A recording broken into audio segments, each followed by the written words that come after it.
Hope सबैजना सन्चै हुनुहुन्छ होला अनि म पनि एकदमै सन्चै छु। यो चाहिँ मेरो घरमा रहेको फुल हो, कस्तो राम्रो फुलेको छ। यसलाई चाहिँ अहिले बाँसले हटाएको फ्लावरहरू चाहिँ सबै फुल्न लागेको छ। यहाँनिर सबै कोपिला, यो चाहिँ व्हाइट कलरको हो, यहाँ चाहिँ फुलिसकेको छ।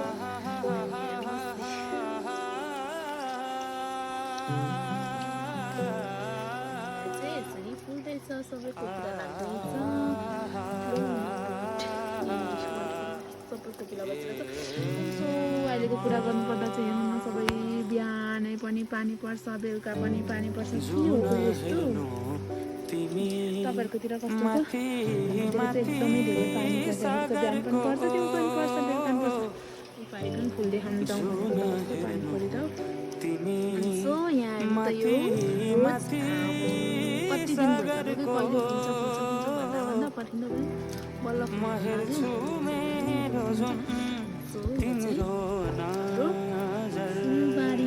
छ है त। यस्तो फुलिरहेछ। यो कति दिन भइसक्यो, कति भइसक्यो फुलेको छैन, भित्र भित्र चाहिँ लाग्दैछ।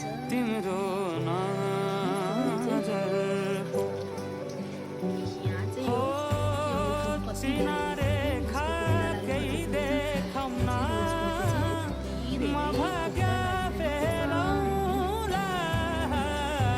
तल्लोपट्टि पनि छ। हाम्रोतिर चाहिँ यस्तो पनि छ। यसलाई के भन्छ तपाईँहरू? यसलाई जान्छ घुम भन्छ। डेडीले पानी परेर साथी हो के हो पर पनि छ हाम्रो फुलले चाहिँ राख्ने ठाउँ नभएर हामीले यता राखेको छौँ। हेर्नु यो घन्टी फुल कस्तो राम्रो, तिनवटा चाहिँ एउटा केले चाहिँ अझै फुल्न पुरा लागेको छ। यो चाहिँ क्याक्टस। यो पानीलाई म के भनौँ, के गरौँ तपाईँहरू? अन्सोमा चाहिँ यता मेरो चाहिँ यस्तो छ, मेरो हालत चाहिँ अच्छा। यो यति सानो यो सुन्तलामा यति धेरै फुलेको छ, कति धेरै फुलेको यति सानो बोट छ कि, तर खत्रै फुलेको छ। मेरो हात पानीले भिजेर जुमै भएन। यत्रो छ, कति धेरै फुलेको छ। पानी चाहिँ अब के गर्नु, दिउँसो पनि पानी पर्छ, राति पनि पानी पर्छ, बिहान पनि पानी पर्छ। कति बेला चाहिँ काम गर्ने होला नि फेरि। हाम्रो चाहिँ कति धेरै फुल्दो रहेछ। म चाहिँ लुङ्गी लाउँदाखेरि हो, यस्तो पानी झरीमा लुङ्गी लाउँदा के होला।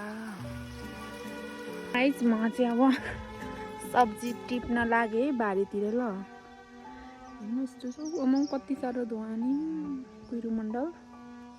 अब मैले टिप्छु मटर पनि बोटै मात्रै रहेछ कि के हो, भन्दा पनि रहेछ हौ फलेकै। अनि यहाँ चाहिँ धनियाँ छ, पर मटर छ, अनि यहाँदेखि उतापट्टि पनि छ। माथिल्लो घरमा चाहिँ सागहरू छ। मैले टिप्छु मटर टुङकुटुङ। कस्तो कलिलो मात्रै छ कि के। अनि यो चाहिँ अर्कोपट्टिको सब्जीहरू हो। यो चाहिँ हाम्रो आमा कस्तो धेरै फलेको यहाँ। लौ यो एउटा बोटमा हेर त कति धेरै फलेको। अनि चाहिँ सागहरू छ। ला यो झर्किने होइन रहेछ। कति साह्रो फलेको। अनि यहाँ चाहिँ हामीले अस्ति नै हाम्रोतिर चाहिँ पानी खासै उयो हुन्छ नि त, मर्छ अब टाइममा मात्र आउँछ। अनि यसरी हामीले चाहिँ आलुमा भिजाउनलाई चाहिँ हामीले पानी थापेर यसरी भिजाउँछौँ। लौ मटर यो चाहिँ कलिलो भर्खर रहेछ, भर्खर फल्दै रहेछ। कति धेरै। लौ यसरी हुँदो रहेछ त। आम्मा ल तर यो के यस्तो केले खाइदिएको यसरी। फल्न त फल्छ, तर यो हेर्नु त, यो पुरै खाइदिएर कस्तो नि। यो चाहिँ हाम्रो सब्जी बारी हो। ल यहाँ चाहिँ अस्ति आलु रोपेको थियो होइन, म त थिइनँ, मम्मी ड्याडीले आलु रोप्नु भएको थियो यहाँनिर। अनि अस्ति आउँदाखेरि चाहिँ पुरै आलु गोड्ने बेला भएको थियो। अनि सागहरू पनि मसिनो थियो। अनि यहाँको साग चाहिँ मैले माथिल्लो घरमा लगेर सारेर पनि कति धेरै फल्यो। अनि खायौँ पनि। अनि यो चाहिँ हाम्रो सागबारी हो, सब्जीबारी। यसो पुरै भित्तामा मटर रोपेको थियो, डेडले होला सायद, म त थिइनँ, डेडले नै रोप्नु भयो होला। यसो कति मजाले हेर्नु कस्तो साह्रो फलेको आमा। ल टिप्छु गोबर त। अनि आज चाहिँ मेरो बिहानैदेखिको बिहानको कामहरूको भिडियो आउँदैछ है। बिहान उठेर मैले खाजाहरू बनाउँदा पनि फुलहरू देखाउँदै फुल देखाएको थिएँ भिडियोमा। अहिले चाहिँ म अब सब्जी पकाउने बेला भयो, अनि म सब्जी बारीमा आएँ, फोन लिएर आएको थिएँ, अनि मलाई भिडियो बनाउनु मन परेर मैले भिडियो पनि बनाएँ। यतिले हामीलाई टन्नै हुन्छ र अब म यति नै लगेर जान्छु। माथि पनि ढिलो हुन्छ, सब्जीहरू पकाउनु पर्छ। अनि त्यहाँदेखि ल देखाएको चाहिँ होइन ल गाइज भनेर भन्नु पनि नमिल्ने होइन, त्यस्तो अनर्थ नसम्झिन होला। सो मैले भिडियो बनाएको, मलाई भिडियो बनाउनु मन परेर।